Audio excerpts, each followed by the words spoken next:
G'day folks, Justin Welsh from Humminbird Australia. Today we're lucky enough to have Bassmaster Elite Series Pro Carl Jocumsen with us. So for those who don't understand the Bassmaster Series, it's an event in the United States, and it's the top 100 bass anglers in the world that are competing for huge prize money.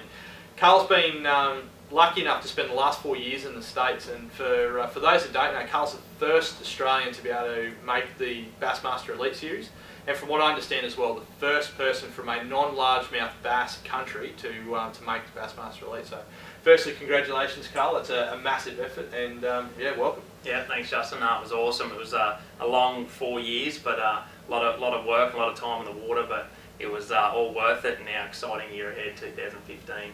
Yeah, I think a lot of people don't realise the amount of effort that you've had to put in to get there as well. You know, it's not like we just, obviously very successful tournament angler here in Australia, but to go over there, a new species, a new country, and you know, within a few short years to be able to lock down a berth in the top 100 bass anglers in the world is a massive achievement, and you know, hopefully 2015 just brings some more success for you as well. Yeah, it's going to be good. It's going to be good going against those guys, and I don't think it's really going to hit me until my boat goes on the water and you see some of those big names that I've watched since I was a kid just going up against them, going to fish them, so it's going to be cool. Yeah, exciting times.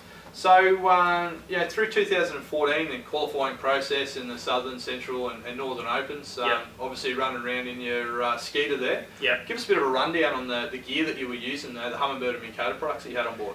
For the last 4 years on my Skeeter, I've run all Humminbird, the 1199 and the 998, and up the front mainly. So it's been a huge help and advantage for me just having them, because I've run Humminbird since I was 15 years old. It was the very first sound I ever bought, and I've just progressed in the models all the way up, and every year I change and always have the #1 model that Humminbird was bringing out. So going over to America and having a sound of that I knew like the back of my hand was huge for me. So it helped me, you know, with all my mapping and getting just the lakes and rivers are so huge over there, and the detailed mapping that Humminbird actually have for their lakes is similar to like our oceans and stuff over here and our rivers. So it made it very easy for me to just transition into the US and then have all the mappings and the sonar, the down imaging, side imaging that I was used to, ready to go.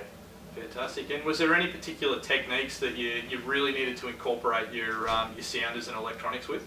Yeah, definitely. You know, the biggest one is, and a lot of guys do it here, is dropping onto smallmouth. That's when the detailed sounder really comes into play. So on some of the Great Lakes, what you'll do is actually use your Minn Kota to work a ledge, and you might be looking for one smallmouth. And when that fish shows up on your sounder, if you're fast enough to drop your drop shot down instantly, that fish sometimes even meets you up to it, or you can watch your drop shot go all the way down, and it's so detailed you can actually see a tiny little weight in the plastic. You can see the tube falling down your screen. You'll see the fish come up and meet to it. So dropping on fish is where the actual sounder part of things came into play, but massively the side imaging was probably my biggest advantage.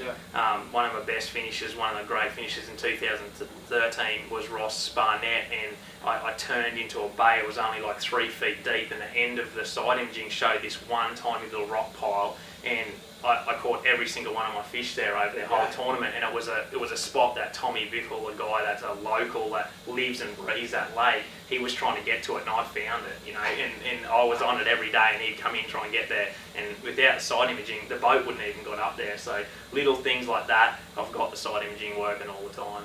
Unreal. And you know, this year heading back in at the end of the month, so to start doing your pre-fish. So you know, what's the plan? What events have you got? What areas and how much of the country have you actually got to cover for 2015?